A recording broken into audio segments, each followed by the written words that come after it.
Во Битола и Битолско канабис се одгледувал со векови. Старите велат дека од него се правела облека, служил за исхрана на стоката, нивите ги штител од плевели, а имал и лековити својства. Токму и затоа неговото семе вирее и во денешни дни.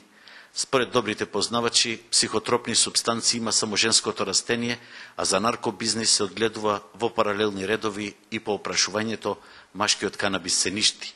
Потоа, на женскиот лисјата се обрежуваат и со посебни алатки се обработува, суши, реже и накрај оди на црниот пазар како хашиш или марихуана.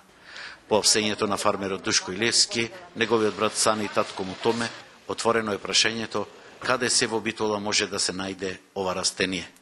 Нашата камера утрово истражуваше и пронајдов не само ници во ниви, но и на фреквентни места во Битола. Ова е улица Железничка, во која што главниот сообраќај за влез во Битола се одвива со огромна фреквенција. Меѓутоа, покрај самиот пат, тука може да се види канабис сатива во огромни количества, што би се рекло и цела плантажа. Објективот на камерата за кратко време го откри и покрај градежна парцела. Самоникнат канабис не мора да се бара во градско поле на периферијата од Битола. Го има дури во населени места и во градежни зони. За чудо, ова растение го имало и на места каде што не треба ниту да се помисли дека може да се пронајде. Канабис може да се најде дури наспроти една од детските градинки во Битола. Но, наспроти сите полемики за овој случај, што ли се случува со останатите 7 членови на семејството Илиевски со 4 дробни дечиња?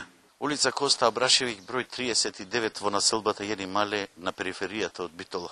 Тука живее семејството Илиевски. Машките глави сите се во притвор, а дома владее страв и се лејат солзи. Двете невести кои од Скадарско во Албанија дошле тука куќа да закуќат и деца да народат се преплашени, а единствен утешител е тетката на Душко, која од Белград стаса на помош. Не можам, ми е тешко многу, не можам да зборам. Ништо не знаме ние шо друга. Тие се треба, тие зинат зборат така.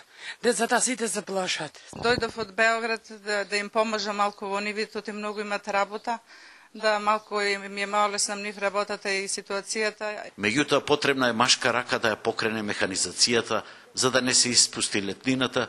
Од Илиевци се земјоделци и покрај нивните ниви под Кирија зеле уште 5 хектари, а тиквите и краставиците пресушуваат и собраните компири скапуваат во шталите.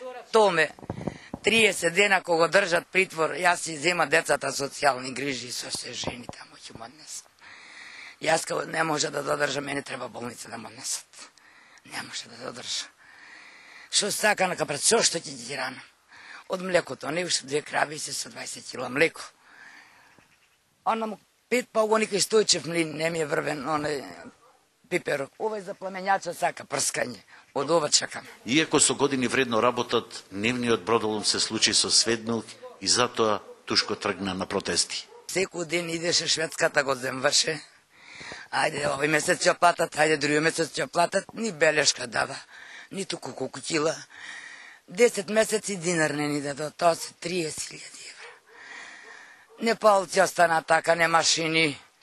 Не флижидир остана така, празен, сега ќе го однеса да го видите. Кравите изјадо кој 500 евра, кој 700, кој 900 евра.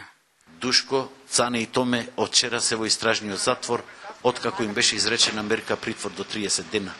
Нивните адвокати велат дека тие одрекувале секакво обвинение, дека се производители на марихуана, а одбраната поднесе жалба за да се укине ова, како што велат, неоснована мерка, која посегна по слободата на тројцата битолски земјоделци.